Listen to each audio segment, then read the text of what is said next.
नमस्कार, आप सुन रहे हैं किसान रेडियो 90.4 एफएम बस्ती और मैं हूं आपका दोस्त अनिल चतुर्वेदी।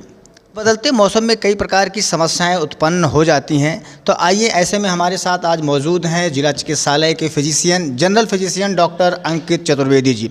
तो आइए हम इन्हीं से जानते हैं कि अपने इस बदलते मौसम में कैसे अपने स्वास्थ्य का ख्याल रखें और कैसे इन सारी बीमारियों से बच सकें। तो सर, सबसे पहले आपका बहुत बहुत स्वागत है हमारे इस चैनल पर। धन्यवाद किसान रेडियो।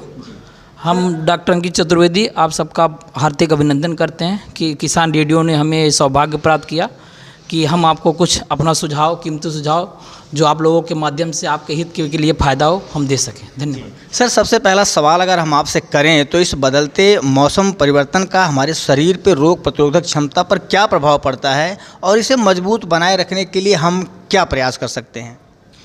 जैसे जैसे मौसम चेंज होता है उसमें हमारे शरीर ऑटोमेटिक चेंज होने लगती है। मतलब अब हमारे शरीर में कुछ सिस्टम होते हैं जो अपने आप को मौसम के हिसाब से चेंज करते हैं, लेकिन जब से काफ़ी बीमारियां फैली हैं तब से हमारा इम्यून सिस्टम जो होता है, जो स्ट्रांग होना चाहिए, वो थोड़ा सा पहले से कमज़ोर हो चुका है। इसके वजह से मौसम से मेंटेन हमें अच्छा बनाने के लिए अपनी इम्यून सिस्टम को इम्यूनिटी बढ़ाने की चीज़ें लेनी चाहिए। घरेलू सामान्य उपयोग करें, जैसे सुबह मॉर्निंग में उठ के गुनगुना पानी पीजिए, है ना। ठंडी चीज़ों का सेवन कम करिए, क्योंकि मौसम जब करवट बदलता है सबसे ज़्यादा जो बीमारियां होती हैं वो वायरल वाली हो जाती हैं। इसकी वजह से गला ख़राब होना, पेट में दर्द होना, ये सब सारी संभावनाएं बढ़ जाती हैं। तो सबसे पहले उठ के आप अपने घरेलू चीज़ों का उपयोग करें और तुरंत ही उठते ही सारे शरीर को थोड़ा देर टेम्परेचर में सूर्य के रोशनी में ज़रूर रखें। जी सर, इसी कड़ी में एक सवाल और हम आपसे कहें तो सर्दी और बारिश के मौसम में संक्रमण का खतरा अधिक बढ़ जाता है, तो ऐसे में हमारी डाइट कैसी होनी चाहिए ताकि हम बीमारियों से सुरक्षित रह सकें? इसमें जो डाइट होता है वो अच्छा होना चाहिए। डाइट में सबसे ज़्यादा हम लोग बोलते हैं कि हरी सब्जी का उपयोग ज़्यादा करिए। हरी सब्जी का उपयोग फ़ायदेमंद है, इम्यूनिटी के लिए भी अच्छा है। और दूसरा, हमारे हरी सब्जियां जो होती हैं ताज़ी होती हैं, पुरानी होती हैं। बाहर की चीज़ों का बिल्कुल प्रयोग ना करें, बाहर बिल्कुल चीज़ें ना खाएं, जिससे हमारा शरीर स्वस्थ रहेगा। दूसरा, बारिश के मौसम में इसलिए बढ़ जाती है क्योंकि हमारे जो अगल बगल में पानी इकट्ठा होने लगा, मच्छर की संभावनाएं बढ़ जाएंगी, जिससे डेंगू हो गया, मलेरिया हो गया, ये सब आदि चीज़ें हमारी बढ़ जाती। इसलिए बारिश में मौसम में और गर्मी जब दोनों एक साथ पड़ती है तो इसमें हमारी जो होती है सबसे ज़्यादा बीमारी पेट की उभरती है, जिसको आप लोग डायरिया बोलते हैं। तो इसकी वजह से हम कहें कि सबसे पहले आप बाहर की चीज़ों का सामान बंद करिए, अपने घरेलू चीज़ों को उपयोग करिए, हरी सब्जियों पे, फल पे ज़्यादा वो करिए और पानी को मेंटेन करके रखिए। सर, हम आपसे ये भी जानना चाहेंगे कि गर्मियों में शरीर को हाइड्रेटेड रखना ज़रूरी होता है। किन प्राकृतिक पेय पदार्थों का हम इस्तेमाल करें या सेवन करें जिससे हम डिहाइड्रेशन से बच सकें? सबसे बढ़िया तो सबको पता है, घरेलू में सबसे बढ़िया पानी है। नॉर्मल पानी पीजिए, कम से कम 3 से 4 लीटर तो रोज़ होना चाहिए। दूसरा, नहीं कर सकते तरबूज खाइए, खरबूज खाइए, खीरा खाइए। ये इतने अच्छे हैं कि इनको आप खाएंगे तो एक तो आपके खाने की कैपेसिटी भी रिड्यूस हो जाएगी, जिससे आपको एक तो पेट की बीमारी नहीं होगी। दूसरा, हमारे शरीर में सबसे अच्छा पानी रहेगा। तो तरबूज, खरबूज वो भी अपने हिसाब से ठंडा करके ही खाइए, नहीं कि बाहर से लाया तुरंत हमने उसको काटा तुरंत खा लिया। उसको थोड़ा टाइम दीजिए फिर खाइए। ये सबसे अच्छे फल हैं खाने के लिए, इसमें कोई परेशानी भी नहीं है। जी सर, हम आपसे ये भी जानना चाहेंगे कि बदलते मौसम बदलने पर कई लोगों को एलर्जी भी हो जाती है, तो क्या सही आहार से एलर्जी को नियंत्रित किया जा सकता है? अगर हाँ, तो किन खाद्य पदार्थों का सेवन करना चाहिए? जो एलर्जी बीमारियां हैं ज़्यादातर हमारी वो रिस्पिरेटरी प्रॉब्लम करती हैं, जिनमें ऑलरेडी कुछ लोगों को पहले से ही अस्थमा, जिनको आप लोग दमा बोलते हैं, उनकी बीमारियां होती हैं। ब्रोंकाइटिस की बीमारी, वो भी छाती की बीमारियां। हाँ, आजकल मौसम में ये देखा गया कि तो हमारे पेट में भी थोड़ी बीमारियां हो रही हैं, जो वायरल, हम लोग उसको वायरल इंट्राइटिस बोल रहे हैं, वो भी पेट की ही बीमारी है, जो भी बदलते मौसम का एक कारण बना है।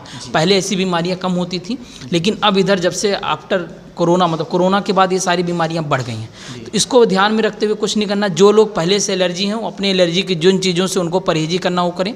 दूसरा, जिनको एलर्जी नहीं है उनके लिए क्या करना है कि धूल वाली चीज़ों से बचिए, जिस पे धूल डस्ट पड़ जाए उससे बचिए। सबसे अच्छी चीज़ है जो हमने पहले भी कहा कि बाहर की चीज़ों का सेवन कम से कम होना चाहिए। तीसरा, यदि किसी को कोई पेट की बीमारी, तो सबसे ज़्यादा पानी ज़्यादा डाइट ले। ऑयली चीज़ें ना खाएं, जिसको आप लोग तेल मसाला बोलते हैं, उनका सेवन कम कर दें। तीसरा, बाहर में यदि आप लोग शादी पार्टी कुछ भी करते हैं तो उसमें हल्की सी डाइट लीजिए। ज़्यादातर कोशिश करिए वहाँ भी फल फ्रूट रखे रहते हैं, उन्हीं का ही ज़्यादा सेवन करिए।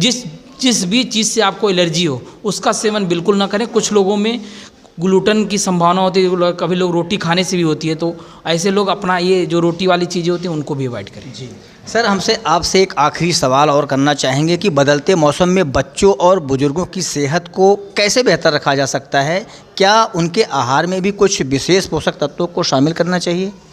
बिल्कुल सही कहा आपने, ये बहुत अच्छा क्वेश्चन है। जितने भी हमारे जो बुजुर्ग बच्चे दोनों एक जैसे माने जाते हैं, दोनों की इम्यूनिटी, बच्चों की इम्यूनिटी भी कम होती है और बुजुर्ग की भी इम्यूनिटी आफ्टर 60 ईयर 55 ईयर बाद कम हो जाती है। उनको अच्छा करने के लिए कुछ नहीं करना, एक तो घरेलू सामान का उपयोग करिए, ज़्यादा से ज़्यादा चीज़ अपने घर का ही खिलाइए।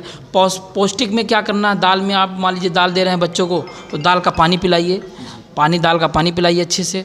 उनको जो होता है फल फ्रूट दीजिए, दाल डालें उसमें हल्का सा घी डाल दीजिए। यही हाल हमारे बुजुर्ग लोगों में, किसी को शुगर, थायराइड, ब्लड प्रेशर, इन सब की बीमारी नहीं है, तो उनके साथ भी रोज़ यही सेवन करना। बच्चों को ज़रूर फ्रूट जरूर देना, मतलब कुछ ना कुछ फल उनको ज़रूर देना चाहिए। यदि बच्चा दुबला पतला तो आप उसको केले का भी सेवन करा सकते हैं। खट्टी चीज़ों का सेवन बच्चों को, बुजुर्ग को ज़्यादा करना चाहिए, जिससे हमारी इम्यूनिटी स्ट्रांग हो। और थोड़े देर के बाद बच्चों को पानी की हैबिट ज़रूर डलवाइए, जो हमारे बुजुर्ग के साथ जिनको गुर्दे की संभावना हो, कृपया वो, जिससे उनका डॉक्टर जो एडवाइस करता है पानी कितना लेना है, क्या डाइट लेनी है, उसका फॉलो करें। और शुगर के मरीज़ हर फ्रिक्वेंट डाइट अपनी 4-4 घंटे पे लें, क्योंकि उनकी इम्यूनिटी सबसे कमज़ोर होती है और उनको पता है कि हमारी डायबिटिक डाइट क्या होती है, शुगर की डाइट हमें क्या लेनी है। और वो खासकर वो अपने बदलते मौसम में भी और अपनी उम्र के हिसाब से भी ये चीज़ों का ज़्यादा अच्छा सेवन करें। बहुत बहुत धन्यवाद सर। अभी आप सुन रहे थे जिला चिकित्सालय के जनरल फिजिशियन डॉक्टर अंकित चतुर्वेदी को।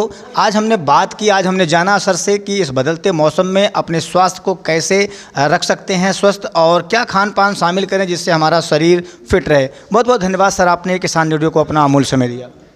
धन्यवाद किसान रेडियो, धन्यवाद अनिल चतुर्वेदी जी आपका कि आपने कीमती समय देके लोगों को अवेयर करने की कोशिश कर रहे हैं। मेरा लास्ट यही आप लोगों से अपील है कि गर्मी का मौसम फरवरी से ही इस बार स्टार्ट हो गया है, तो आप लोग अपने सेहत का ध्यान रखें। शुगर के मरीज़, गुर्दे के मरीज़, हार्ट के मरीज़ अपना ज़्यादा ध्यान रखें। सबसे ज़्यादा इस टाइम सांस के मरीज़ रखें, क्योंकि मौसम परिवर्तन हो रहा है, तो उन सबको ये बीमारियाँ थोड़ी ज़्यादा होगी। खासकर पानी ज़्यादा पिएँ, जिससे आपको अस्पताल आने की संभावना कम हो जाए। धन्यवाद।